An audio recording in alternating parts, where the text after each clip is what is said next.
Last year, I decided to buy some macro diopters for my 35mm and 50mm anamorphic lenses. I was just looking for a new way to film interesting things on my hikes. And it was just supposed to be a one-day thing. But like with any personal project I take on, I end up getting obsessed. So a one-day side quest on my hikes turned into a project I filmed over the course of 3 months, the entire season of spring. It became a ritual for me.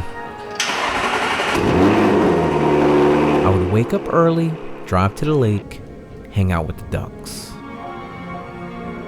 Then hit the trail for some anamorphic macro shots.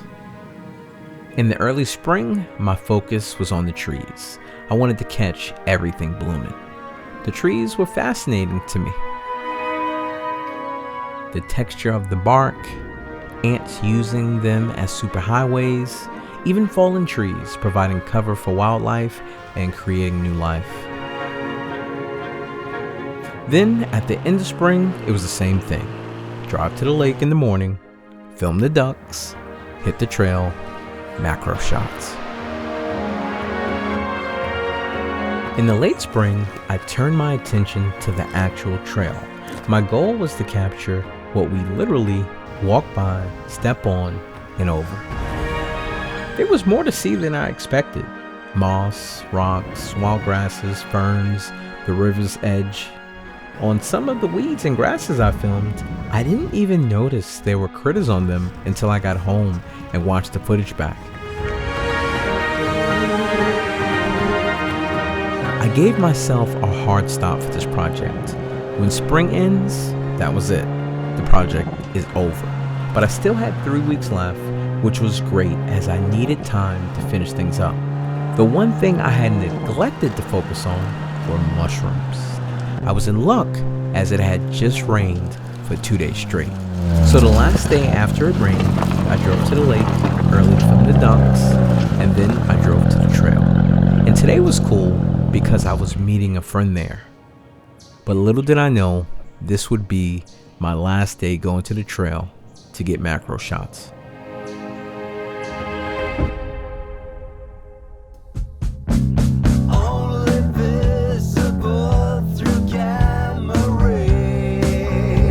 Try to go find some mushrooms.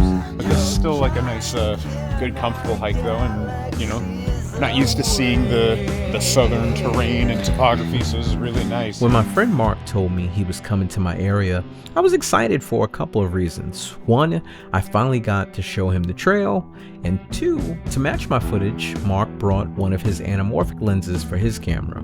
He was also excited to see the rapids nearby, where they filmed scenes from the first Hunger Games movie, so we decided to start there. The plan was to work our way back towards the cars, slowly hunting for mushrooms before the rain came in. I'm the one looking down the ground, but you spotted the mushrooms before me, and you not even looking. You got a good eye. Yeah. Oh, I like the moss on that tree right there. And because it had just rained, the timing was perfect. This was going to be my first real day hunting mushrooms. What I love about mushrooms is how they seem to appear out of nowhere and disappear just as quickly. Found one. Unfortunately, the rain came quicker than I expected, so I was only able to get these 2 shots of mushrooms.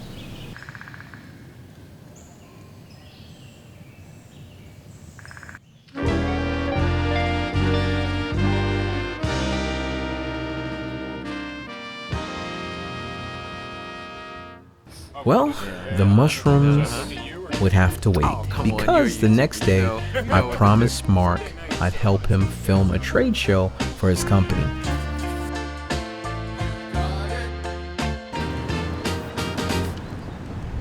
Yeah, it is not going back down. Oh, wow. It was time to help Mark. His goal was to film products for a few of his clients at the show and also hopefully make some new connections. My role was simple. I handled the interviews and the detail shots.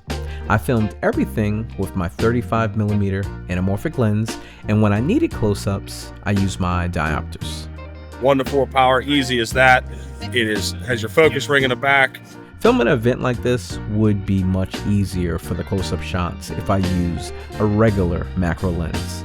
I really don't know why, but I've always enjoyed using gear in ways it wasn't specifically designed for. I like the challenge of filming things when the shot is just a little harder to get, especially once I started hiking. So, just like on the trail, I think the anamorphic lenses gave the gear at this event a unique look, especially mixed with diopters. That should have gone way smoother.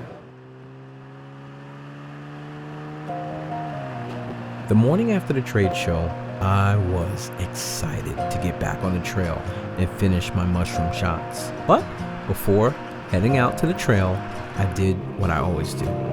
I stopped by the lake. The lake was especially beautiful that morning. The fog, the light, and of course, the ducks were already there. They are one of my favorite parts of the lake. From the start, I lost my step. After spending a few minutes with them, I stepped onto the dock to admire the view. The way you move, both gentle and wild.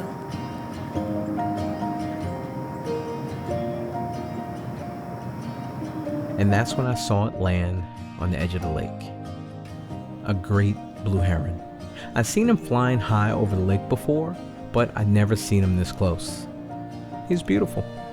It worked out that I had my 50mm lens on for the mushrooms and not my 35mm. The 50 is an APS-C lens, so I had to switch the camera into crop mode, which puts me at about 75mm.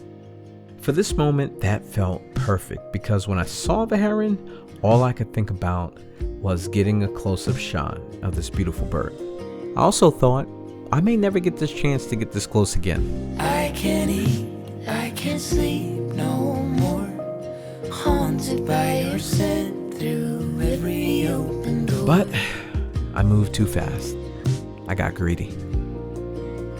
And just like that, the moment was gone. Can't let go, go.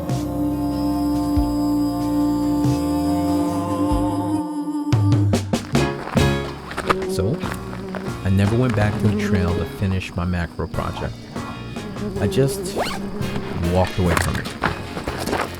The heron became the new mission. I don't have to look no further, 'cause I've reached my destination. I'm a little sad I abandoned my Tiny World series, but all that time out there on the trail was still worth it. Now I get to go from capturing macro with my anamorphic lenses to trying to get a close-up of a heron with my anamorphic lenses. And that shot currently feels out of reach. Look at the heron flying across the lake. It's beautiful. And it's kind of mocking me. But there's a bright side, I think. And it's one I never thought I'd say out loud. I think I'm really getting into birding. The great thing is, there's so much to see right in my backyard. While the heron is my new muse at the lake, back here I really love watching the pileated woodpeckers. They are huge. This first shot is with a 35mm spherical lens, and I'm maybe about 6 feet away from it. It's so focused on what it's doing, it could care less about me. The next shot is back to anamorphic with my 50mm, and there were several pileated woodpeckers in the tree right outside my bedroom window. How can I get through you? They were having a party up there.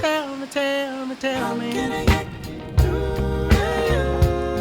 How can I get through you? If you enjoyed episode 1 of this series and want to help me keep making films like this without sponsors on this YouTube channel in 2026, There's a donor box link below. When I turn up, you get going. Everyone who supports the channel will be listed in the credits of every film I make this year. Because when you support my films, you become part of them.